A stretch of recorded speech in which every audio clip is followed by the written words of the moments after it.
Everything in life has seasons. Whether it's summer, winter, spring, and fall, whether it's just our journey from baby to teen to young adult to senior citizen. Everything in life has seasons. Everything in life has stages. And just like nature has, people have, teams also do. Tuckman did an incredible job of studying hundreds of teams and building a team development model, a team stage model. And he looked at 5 key stages that all teams go through. The first stage, he said, is when a team comes together, is a stage called forming. And it's sort of like the first stage of a relationship. And I'm sure many of us have experienced that, the honeymoon phase. It's such a fun phase where anything and everything is beautiful.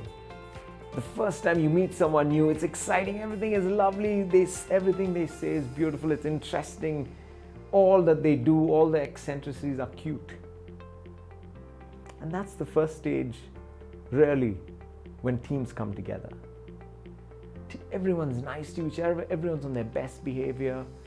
There's a fair bit of lack of clarity because we don't know what our roles and responsibilities are at this point. But that's what orientations are for, that's what KTs are for, that's what knowledge transfers are for. Forming.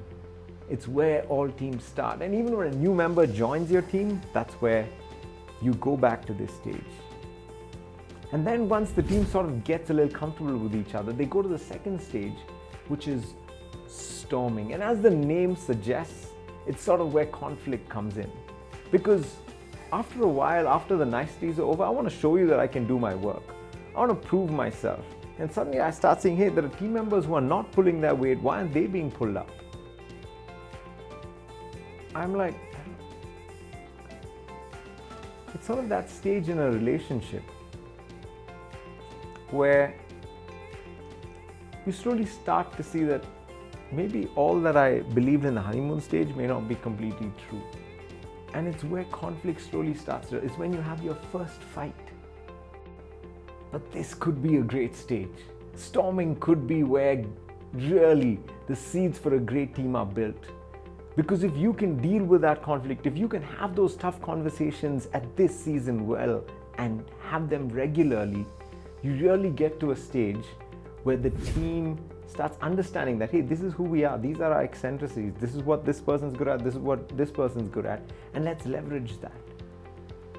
Right? When we start norming, where we understand that, hey, you know what, this person's a good driver, this person's really good with details, this person's a good visionary, you understand each other's roles, how we fit into the team, where our strengths really lie. And norming is when a team just learns to adjust with each other. But then that journey from good to great is where a lot of teams fail to really push. Because here it's still the individual getting the credit. But when you come to the final stage, the fourth stage, it's where teams really learn to leverage not just their strengths, but also be open about their weaknesses, where they're vulnerable with each other, where they say, you know what, hey, this is not my cup of tea, can you handle this? You're amazing at this, you take this. Because it isn't about me, it goes from being about me to being about we. And that's where you want your teams to come, where there's a lot of trust, where communication flows quick, and it's clear and it's crisp, and we're not worried, what is he thinking, what is she thinking, what are they thinking? We're not worried about that. Performing is where you want your team to get to. Because when you get there and you can finish your project well, you then come to the final stage, which is adjourning, which is saying goodbye. At the end of the project, we did really well, great work done. Forming, storming, norming, performing, and adjourning.